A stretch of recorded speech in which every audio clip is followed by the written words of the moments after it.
shutout innings. And you're just like, how? But he manages to do it.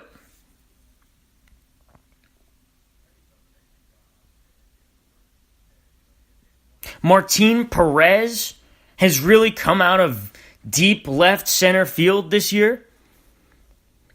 5-1 record with a 3.11 ERA. Raise your hand if you expected that. No? All right. Kyle Gibson is solid. The Twins' sustainability is going to come down to their pitching, like come postseason time, because I can see the Twins making the playoffs. But once you get to the playoffs, that's where your pitching staff is going to have to really come into play. Because to me, that's the base of every team. That's what keeps you stable. But their lineup is stacked right now. And they're having fun in Minnesota. 28-15 record. First place in the Central Division over disappointing Jose Ramirez and the wounded Cleveland Indians.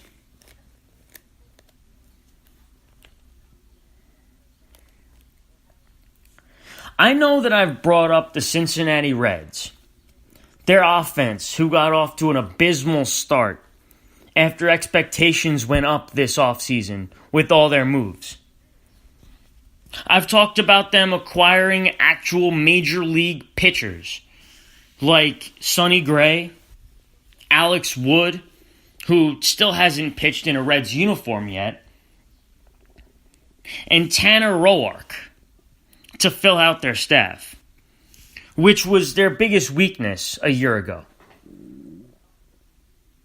I've talked about that offense coming around since rookie sensation infielder converted to outfielder, who's become a good center fielder.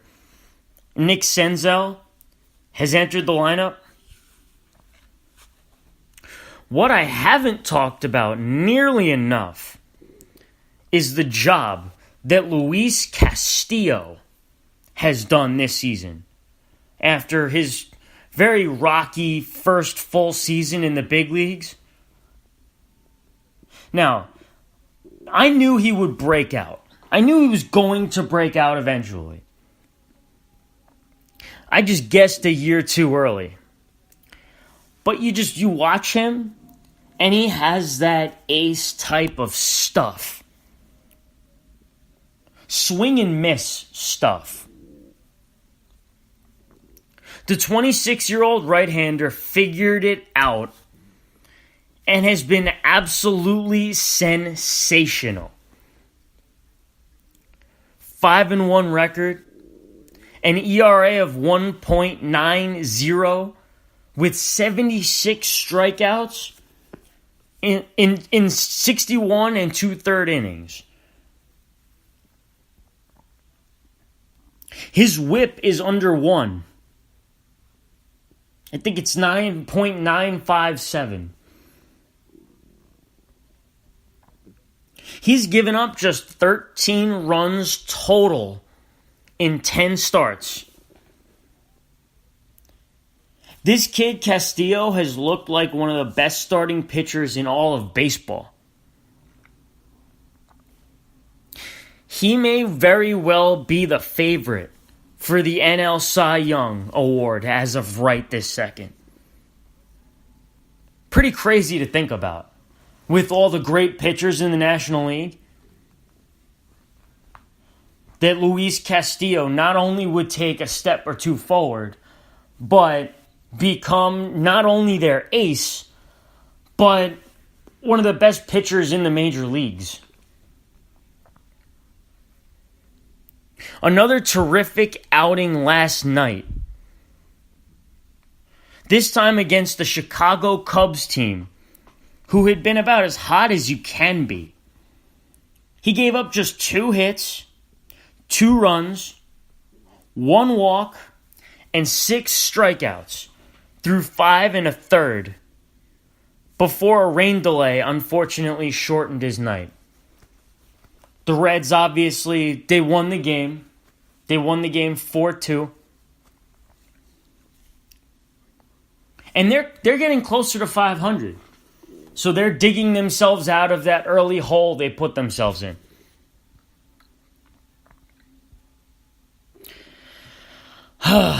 When it rains, it pours. Of course, I'm talking about none other than the New York Metropolitans, who once again can't seem to put it all together. First, the pitching was struggling, and the hitting was towards the top of the league. Then, the pitching turns it around, and the hitters go into a slump. Then you start to see both of them come together. You know, you start to see some runs scored. Noah Syndergaard pitches great. Jacob deGrom is getting into a little bit of a groove.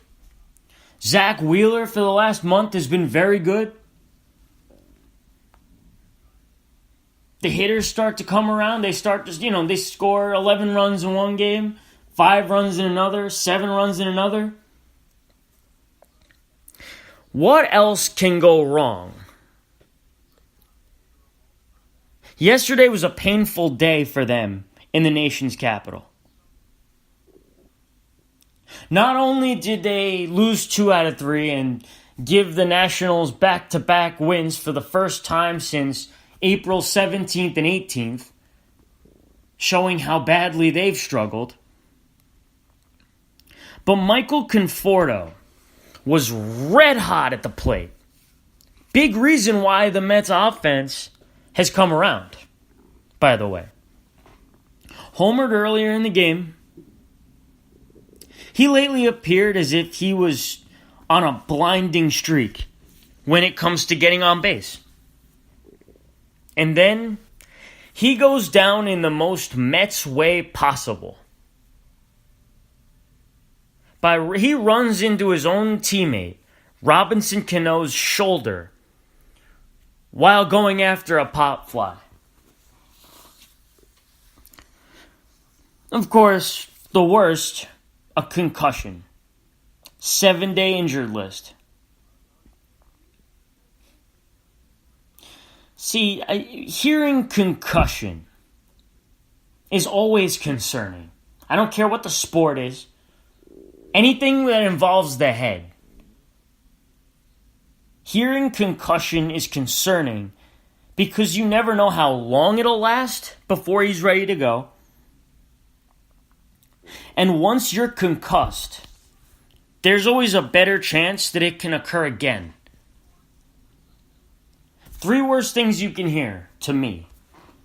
That's concussion, hamstring, and groin. Because you really never know how long that's going to be.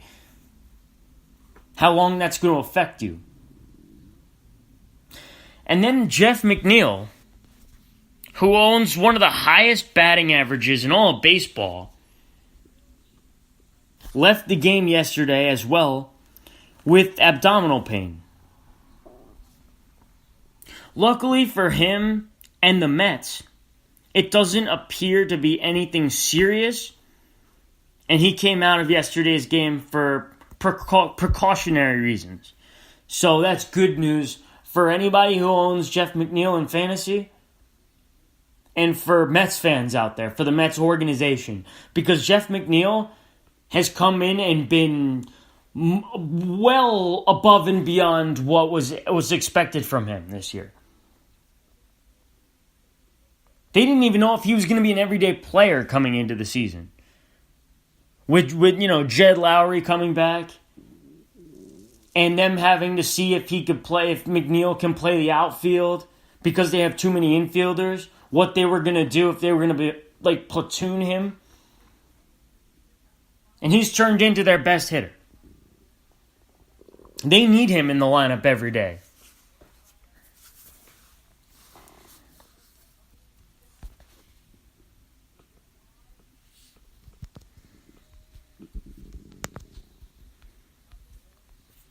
This year's rookie class is absolutely loaded.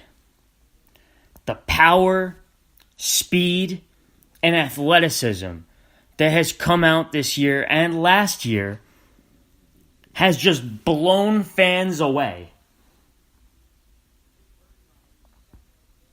This time, big 6'3", 240-pound Austin Riley, third baseman, made his major league debut for the Atlanta Braves the other day. His second at-bat was a 440-foot bomb.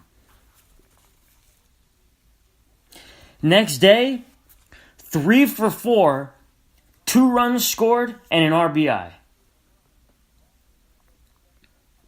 There isn't enough that I can say about this Braves offensive attack to begin with. This group is young, fast, pesky, powerful. They have star power. It's not very often you see, 3 or 4 young kids that are potential superstars coming up in the same lineup. It's very rare that you see that in the major leagues. I know young outfielder Ronald Acuna Jr. has struggled, but the guy's a top-level talent in this league. I think he's going to win multiple MVPs. This is a guy who has power, speed. He can hit for both contact and power. Great fielder. He's a 5-tool player. I don't think that's disputable. First baseman Freddie Freeman is once again, he is performing at his MVP level. Obviously, I'm going to talk about the MVP in a bit, but, Freddie Freeman has been like a very overlooked MVP candidate for years because he is a hell of a player all around. He's one of the toughest outs in all of baseball. He's hitting .315 with 8 home runs and 25 RBIs this year. He went 3 for 4 yesterday.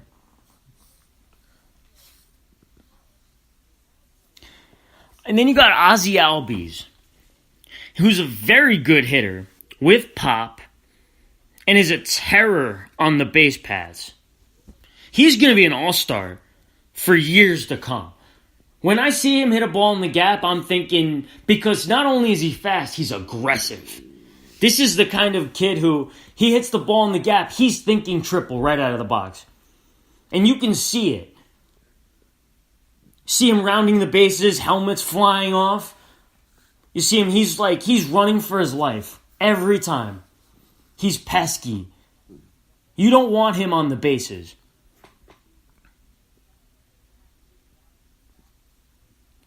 He's going to be an all-star for years to come. Dansby Swanson is more known for his glove at shortstop, but he's contributed with the bat as well. Add a big, powerful third baseman in Riley to this group. The youth movement is exploding in Atlanta. They're going to be a little inconsistent, but the future there is frightening. The NL MVP race this season between 2 titans is going to be special to watch throughout this season. In one corner, you have the champion in Milwaukee Brewers outfielder Christian Yelich. Despite missing a little bit of time, Yelich just keeps on raking. He was the MVP of the league last year,